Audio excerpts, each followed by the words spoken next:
ఎప్పుడైతే కలుగుతుందో అప్పుడు పాపపుణ్యాలు అనేటువంటివి ఇది చేస్తే పాపం వస్తుంది, ఇది చేస్తే పుణ్యం వస్తుంది అనేటువంటిది అక్కడ అంటుకుంటుంది. దానివల్ల మనం క్రమంగా మన మనస్సు ఏమవుతుందంటే ఎప్పుడైతే పాపపుణ్యాలు అనేటువంటి వాటి మీద ఎక్కువగా అంటుకోవడం మొదలు పెడుతుందో అప్పుడు ప్రతి పని కూడా చేద్దాం, ఆ పని చేయాల్సి వచ్చినప్పుడల్లా మనకి పాపం వస్తుందా పుణ్యం వస్తుందా, లాభం వస్తుందా నష్టం వస్తుందా అన్నట్టుగానే లాభ నష్టాలు పాపపుణ్యాలు ఇవన్నీ కూడా మనస్సుకు అంటుకుంటూ ఉంటాయి. దానివల్ల ఏమవుతుందంటే ఎక్కువగాను ఈ లాభ నష్టం అనేటువంటి దాని గురించి ఆలోచించడం మొదలుపెట్టినప్పుడు మనం చేయవలసిన పని చేయవలసిన విధంగా చేయడం అనేటువంటి జరగదప్పుడు అలా జరగనప్పుడు వచ్చేటువంటి ఫలితం ఉందే దాన్నే మనం పాపం అనేటువంటి దానిగా మనకు అనుభవంలోకి వస్తుంది.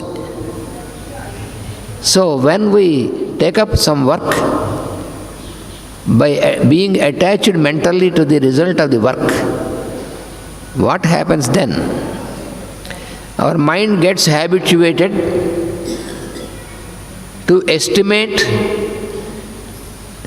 the result of the action favorable or unfavorable. So we try to select our work basing on the experience of favorable or unfavorable for us, and this makes us attached to the result, and our action is infringed, our action is influenced by this, and then we get into the experience of sin or piety of the work. So when we try to select something which we feel favorable by estimating the result, that leads us to the sinful act, and then we experience the sin. That is how we get into the experience of the sin or the filth. జ్ఞానికి కర్మాచరణమున్నను పాపమంటదు. జ్ఞాని అయినటువంటి వాడు ఈ విధమైనటువంటి సంఘంలో పడడు. మనం చేయవలసిన పనే కాదా అని చూస్తాడు. ఆ చేసేటువంటి పనిని ఈ పని మనం చేయవలసిందే కాదా, ఏది చేయవలసింది ఏది కాదో మనకు ఎట్లా తెలుస్తుంది అని మళ్ళీ మనకి ప్రశ్న వస్తుంది. చేయవలసిన పనే చేయాలి, పని చేయకుండా ఉండకూడదు, పని చేయాలి, చేయవలసిన పని చేయాలి, చేయవలసింది కాని పనిని వదిలేయాలి. ఇవన్నీ మనకి అయితే ఏది చేయవలసిందో ఏది కాదో ఎట్లా తెలుస్తుందని మన వెంటనే ప్రశ్న వస్తుంది. ఏ పని చేస్తే మనకి ఇతరులకి కూడా క్షేమంగా ఉంటుందో అది చేయవలసిన పని. దానికేం పెద్ద ఎక్కువగా ఆలోచించక్కర్లేదు. మనకు ఒక పని చేద్దామనిపించింది, ఈ పని చేస్తే మనకి ఇతరులకి కూడా క్షేమంగా ఉంటుందా ఉండదా, లేదా మనకి మాత్రం క్షేమంగా ఉండి ఇతరులకి ఇబ్బందిగా ఉంటుంది అనుకోండి, చేయకూడదు ఆ పని. దానిలో తెలియపోవడానికి ఏముంది అక్కడ? మనకి బాగానే ఉంది కానీ మన చుట్టూ ఉన్నటువంటి వాళ్ళకి ఇబ్బంది కలుగుతుంది అనుకోండి, చేయకు. అది చేయకూడని పనే. అప్పుడు మనకి ఇంకా కొన్ని సందేహాలు వస్తాయి. ఎవరన్నా మనం చూస్తూ ఉండగా దొంగతనం చేస్తున్నాడు అనుకోండి, దొంగతనం చేస్తున్నాడని పట్టుకోవడం చేయవలసిన పనే చేయవలసింది కాదా అని సందేహం వస్తుంది మనకి. పట్టుకుంటే దొంగకి ఇబ్బంది కదా, అందుకని పట్టుకోకుండా ఉంటే అది తప్పు. పట్టుకోకపోతే మిగిలినటువంటి వాళ్ళకి ఇబ్బంది, పట్టుకుంటే వాడికి మాత్రమే ఇబ్బంది. కాబట్టి వాడిని పట్టుకోవడం చేయవలసిన పనే. ఎందుకంటే మనం అర్థం కాకపోవడానికి ఏమి ఉండదు, మనకి అర్థం అవుతూ ఉంటుంది. అర్థం అయినప్పటికీ మనకి ప్రయోజనం ఉందా లేదా అని చూస్తాం, అందుకని ఎగ్గొడతాం పని. చేయవలసిన పని ఎందుకు ఎగ్గొడతామంటే మనం దాంట్లో మనకేం ప్రయోజనం ఉంది అని చూసి మనకి ప్రయోజనం ఏం లేదనుకున్నప్పుడు అది చేయవలసిందైనా సరే వదిలేస్తాం.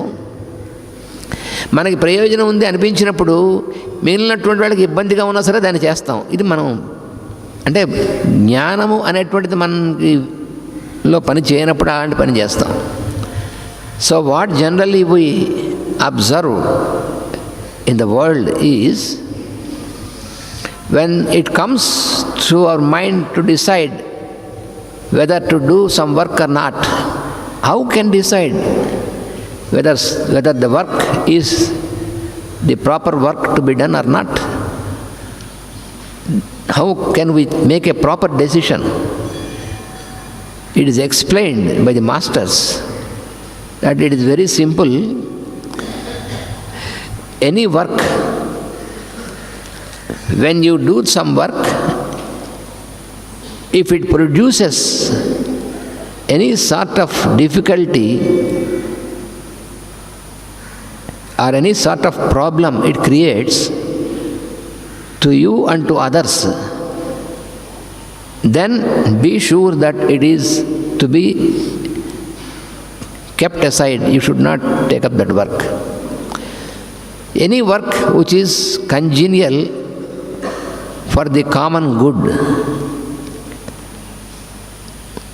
which can produce a good result for everybody, including yourself, then that work is to be taken up.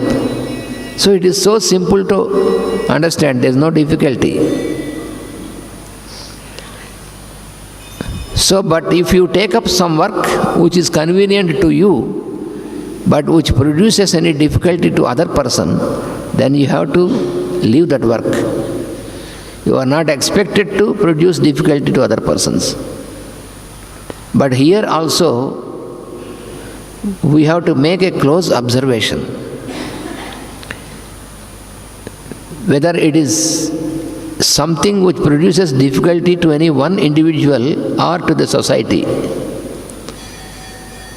In any situation, the welfare or the well-being of the society is to be given more importance than to the individual. In this manner, we have to decide whether some particular work is to be taken up or not by us. మనం ఏదైనా సరే ఒక పని చేయవలసిందా కాదా అనేటువంటిది ఈ విధంగానే మనం దాన్ని నిర్ణయించుకోవచ్చు. మనం దానికి ఏమి ఇబ్బంది ఏమి ఉండదు. చేయవలసిన పని మాత్రమే చేయాలి. చేయదలిచిన పని మాత్రం, మనం చేయదలిచిన పనులు చాలా ఉంటాయి, కానీ అవి చేయవలసినవి అయితేనే చేయాలి, చేయవలసినవి కాకపోతే పక్కన పెట్టేయాలి అని స్పష్టంగా మనకి పరమ గురువులు ఆచరించి మనకి చూపించారు. పరమ గురువులైనటువంటి వారు ఆచరణాత్మకంగా మనకు చూపించినటువంటిది. అందుకనే పని చేయడం అనేటువంటి విషయంలో మాత్రం ఎట్టి పరిస్థితుల్లోనూ మొహమాటం లేదు. మనకి పరమాత్మే స్వయంగా చెప్తున్నాడు ఇక్కడ, పని చేయడం మాత్రం తప్పదు, చేయాలి. మనం జీవులుగా దిగి వచ్చింది, మనకు శరీరం ఇచ్చిందే పని చేయడం కోసం. మన శరీరము, ఇంద్రియములు, మనస్సు మనకి ఇచ్చినటువంటిది మనం చేయవలసిన పని చేయడం కోసమే ఇచ్చారు. అంతేగాని నా శరీరం అలసిపోతుందేమో, నా మనస్సు ఇదవుతుందేమో, అందుకని నేను హాయిగా పని చేయకుండా ఉంటే బాగుంటుందేమో అనుకోవడం తప్పు. పైగా మనం పొరపాటు పడుతుంటాం. యోగి అంటే ఏ పని చేయకుండా ఉన్నటువంటి వాడు అని అనిపిస్తుంది మనకి. ఎందుకంటే మనం కూడా యోగి అవుదాం అంటే ఏ పని చేయకుండా ఉండొచ్చు అని. యోగి అంటే పని చేసేటువంటి వాడే యోగి, కానీ పని ఎగ్గొట్టేవాడు యోగి కాదు. అంటే కర్మ కంటే జ్ఞానం గొప్పది, నాకు జ్ఞానం వచ్చేసింది కాబట్టి నేను ఏ పని చేయక్కర్లేదు అని అనుకుంటే, ఇప్పుడు మాస్టర్ గారు ఉన్నారంటే ఏ పని చేయక్కర్లేదంటే నువ్వు ఆహారం కూడా తీసుకోవడం మాని, నీకు జ్ఞానం వచ్చేసింది కదా అన్నారు. అప్పుడు ఏమి మరి దానికేమి? అందుకని జ్ఞానం వచ్చేస్తే పని ఎగ్గొట్టమని అర్థం కాదు. జ్ఞానం వచ్చినటువంటి వాడు ఇంకా చక్కగా అందరికీ పనికొచ్చేటువంటి పని చేస్తాడు. వాడు జ్ఞాని అంటే, కానీ నేను ఏ పని చేయకుండా కళ్ళు మూసి కూర్చుంటానంటే జ్ఞాని కాదు. మరి యోగులందరూ కళ్ళు మూసి కూర్చున్నారు కదా. కళ్ళు మూసి కూర్చోవడం అంటే అది కాదు. కొంతసేపు ధ్యానంలో కూర్చోవచ్చు, కానీ మనం చేయవలసిన కర్తవ్యాన్ని మాత్రం మానేయడానికి వీల్లేదు. చెరువులో నీటిపై తామరాకు తేల్చుండును, తామరాకుపై నీటి బొట్టు తిరుగుచుండును, అయినను తామరాకునకు నీరు అంటదు. అట్లే యోగయుక్తుడైన జ్ఞాని కర్మలయందు వర్తించుచున్నను అతనిని కర్మలు అంటవు. ఇది ఈ శ్లోకంలో చెప్పినటువంటిది.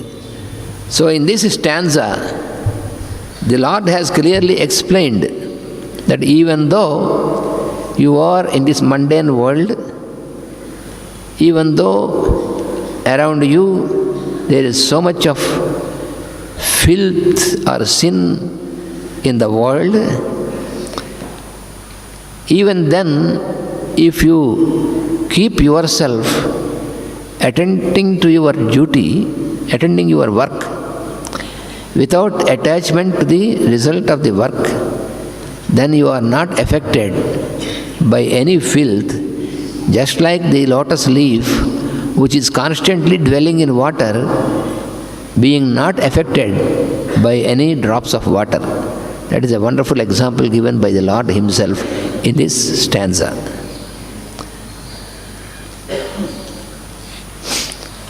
ఇప్పుడు తర్వాత 11వ శ్లోకంలో ఏం చెప్తున్నాడో చూద్దాం.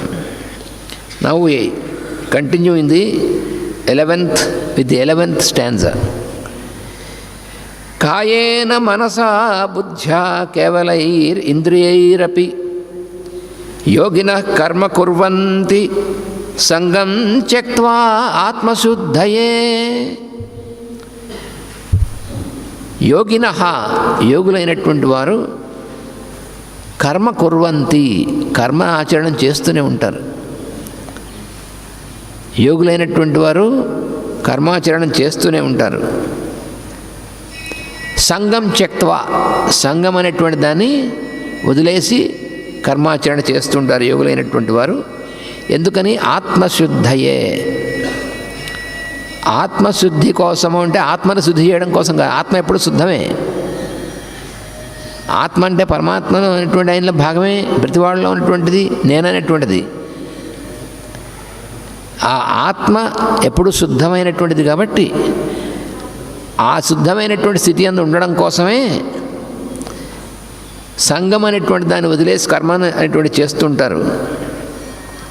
అయితే కర్మాచరణం అనేటువంటి దేంతో చేస్తారు? కాయేన మనస బుద్ధ్యా కేవలై ఇంద్రియైరపి. మనకి శరీరము, ఇంద్రియములు, మనస్సు, బుద్ధి అనేటువంటివి ఉన్నాయే, ఆ ప్రతి ఒక్క స్థాయి యందు కూడా కర్మాచరణం జరుగుతున్నాడు. అంటే కర్మాచరణం అంటే శరీరంతో చేసేటువంటి పనే మాత్రమే కాదు.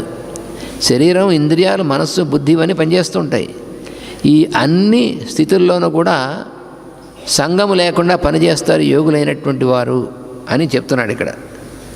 So in the 11th stanza what the Lord says is, a yogi who is in synthesis may do anything physically, mentally, or merely from the plane of his senses. If he is not attached to it, he is pure in me. So he is explaining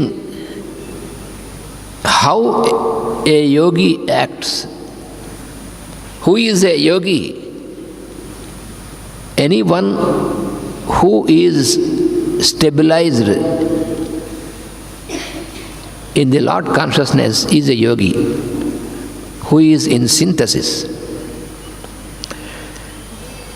So he may do any work physically, mentally, or merely from the plane of his senses. We have our physical body, our senses, our mind.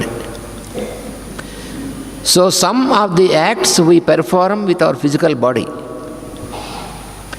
Some of the acts we perform using our senses, because sensing is also an activity. The activity of our senses like hearing, touch, sight, smell and taste. All these 5 activities, they belong to the senses. So senses are also constantly active.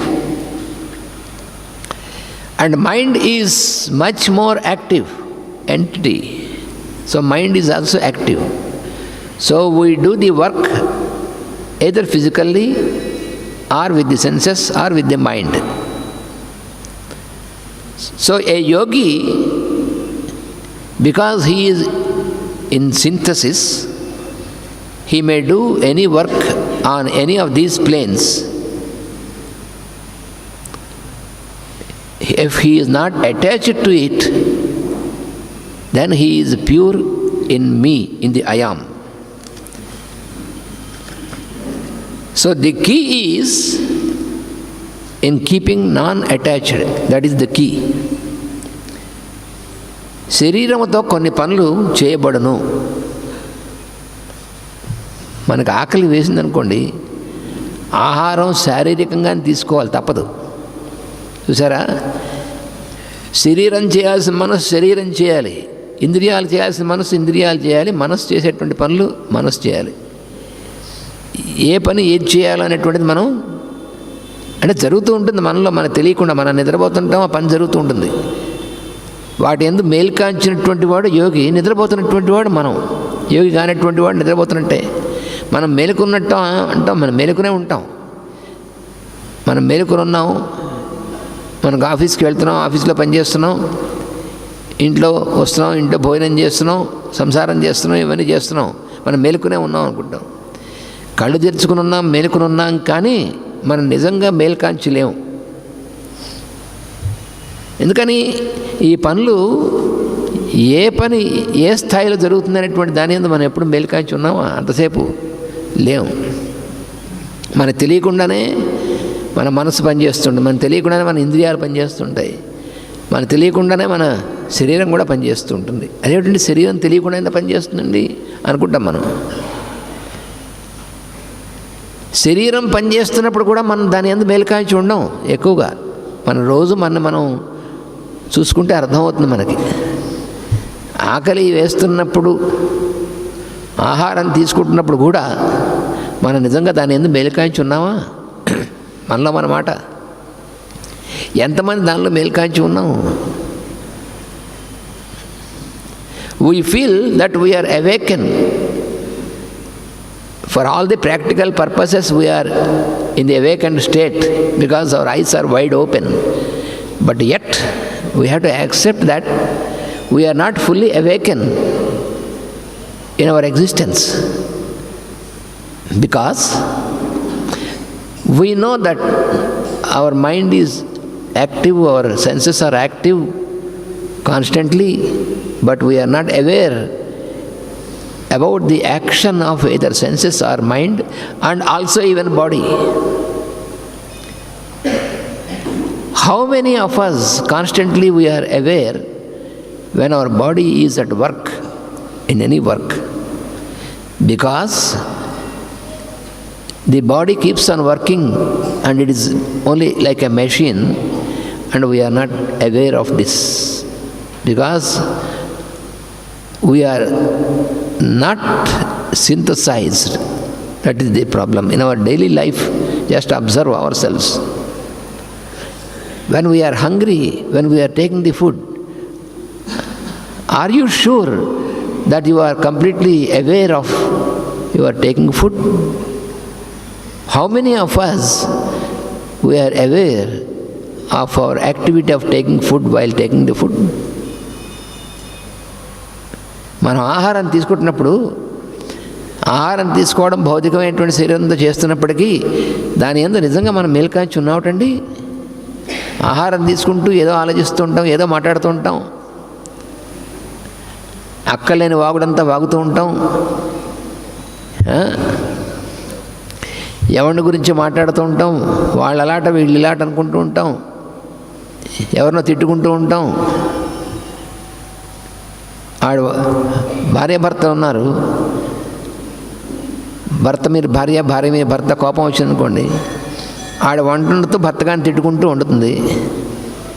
ఆ భర్త గారేమో ఈవిడ పెట్టిన భోజనం చేస్తూ ఆవిడ తిట్టుకుంటూ భోజనం చేస్తాడు. ఇంకా అది భోజనం చేసినట్టేనా? మాస్టర్ గారు అన్నారు ఏదో పిండాకుడు తిన్నట్టుగా ఉంటుందని.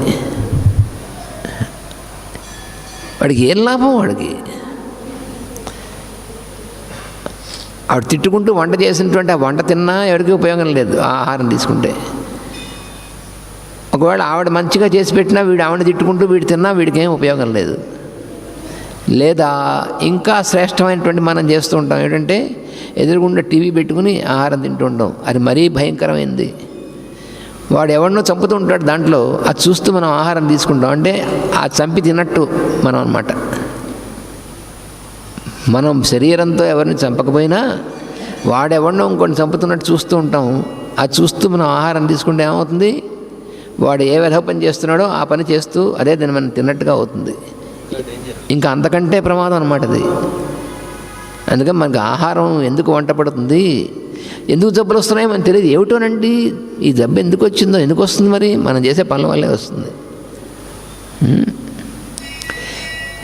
అంతా అప్పటికీ జాగ్రత్తగానే అన్నీ ఆచరిస్తాం. ఏమిటి ఆచరిస్తున్నాం మనం? అందుకనే మనం ఏం చేస్తున్నాం? మన శరీరం అంతా పని చేస్తున్నాం. ఈ పని ఆ చేసేటువంటి పని అంతా మనకు నిజంగా శ్రద్ధ ఉందా? ఆహారం తీసుకోవడంలో కానీ పానీయం తీసుకోవడంలో కానీ మన శరీరంతో చేసేటువంటి ప్రతి పనిలో కానీ, అలాగే ఇంద్రియములు పనిచేస్తూ ఉంటాయి. మన మంచి సువాసన, ఒక మంచి పువ్వు ఉంది, వాసన చూస్తుంటాం. అబ్బాయి ఎంత బాగుంది పువ్వు, సువాసన పరిమళం ఎంత బాగుంది, దీని రంగులు ఇవన్నీ చూస్తూ ఉంటాం. ఆ చూస్తున్నప్పుడు దాంట్లో ఏమిటి చూస్తాం? ఈ బాగుండడం అనేటువంటిది ఆ అంతర్యామి యొక్క వైభవం అని చూసి దాని అందు మనం మేల్కాంచి ఉన్నామో లేము. కళ్ళతో చూస్తూ ఉంటాం కానీ దానిలో ఉన్నటువంటి చూడలేము. అలాగే మనస్సు, అది కూడా అంతే. అందువల్ల శరీరం, ఇంద్రియాలు, మనస్సు వాటిని పనిచేసేప్పుడు ఆ పని ఎందు మనం మేల్కాంచలేము. కళ్ళు తెరిచినప్పుడు మాత్రం మనం మేలుకున్నటువంటి వాళ్ళని, నిద్రపోతున్న వాళ్ళ కింద లెక్క మనం. So when we are not aware of the activities in our daily life at the level of our body, our senses, our mind, then even though we are wide open with our eyes, but still we are not awakened persons. We are still not awakened. We are not awakened in the Lord consciousness. Then we are not in a yogic state.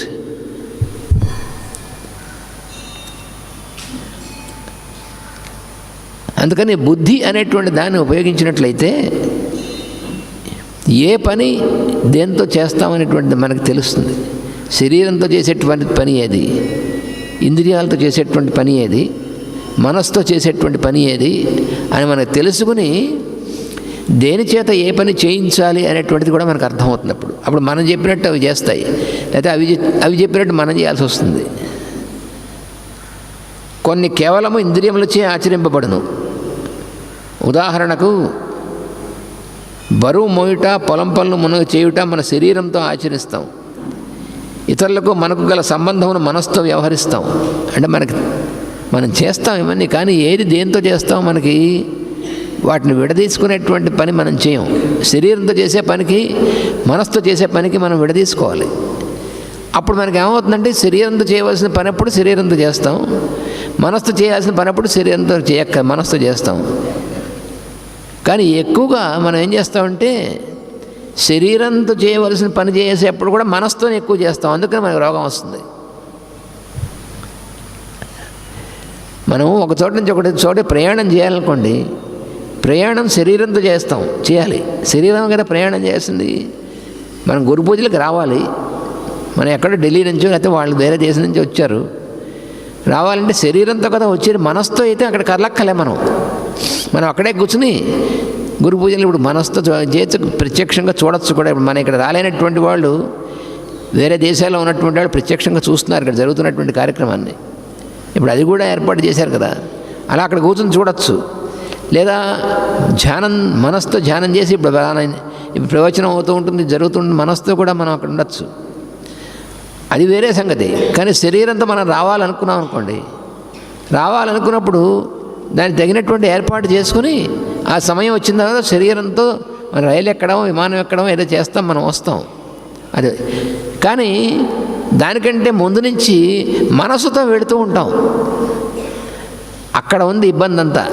శరీరంతో వెళ్ళేటువంటి దానికంటే మనసుతో చేసేటువంటిది ఎక్కువ pressure అన్నమాట, ఒత్తిడి ఎక్కువ అవుతుంది. అప్పుడు నేను వెళ్ళాలి, గురు పూజలకు వెళ్ళాలి అని వెళ్ళాలని కూడా మంచిదే, కానీ వెళ్ళాల్సిన రోజున మనం అన్నీ సిద్ధం చేసుకుని బయలుదేరి వెళ్ళడం అనేటువంటి చేయడం శరీరంతో చేయాలి. కానీ ముందు నుంచి కూడా నిద్రపోకుండా నేను వెళ్ళాలి, నాకు ప్రయాణం ఉంది, నేను వెళ్ళాలి అనుకుంటున్నాను అనుకోండి, అంటే వాడు ఏమవుతుందంటే మనసుతో వెళుతూ ఉంటాడు మాటిమాటికి. ఈ మనసుతో వెళ్ళేటువంటి దానివల్ల చికాకు ఎక్కువ అవుతుంది. So what is happening in our daily life, in our experience is even the physical work what we have to do, there we involve our mind too much. For example, when you made a journey from Ukraine or Russia, from here to India to attend the Guru Pujas, what we have to do, you make a reservation of the ticket and then keep on doing your work, because you can travel physically only at that particular time, particular day. But all the other days, if you keep thinking of your travel, that is no more useful. It is not practical also. You made your reservation for the travel on a particular day. You made the reservation and then you keep that and keep on doing your work. That is the practicality. But every day you keep thinking of your journey. Mentally you are doing the work where it is not useful. Then you get tired. By the time you have to make physical journey, already you are tired because so much of mental activity you are doing which is not required. So that is how you have to make a discrimination. మనం ఏదైనా ఒక పని చేయాలంటే దాని గురించి మానసికంగా ఆలోచించితే ఏం ఉపయోగం ఉంది? మనం దాన్ని రిజర్వేషన్ చేయించుకున్నాం, పెట్టుకున్నాం, అయిపోయింది, వెళ్ళాల్సిన రోజు వెళతాం. ఈ లోపల దాని గురించి రోజు ఆలోచిస్తున్నాం అనుకోండి, దానివల్ల ఏమిటి ఉపయోగం?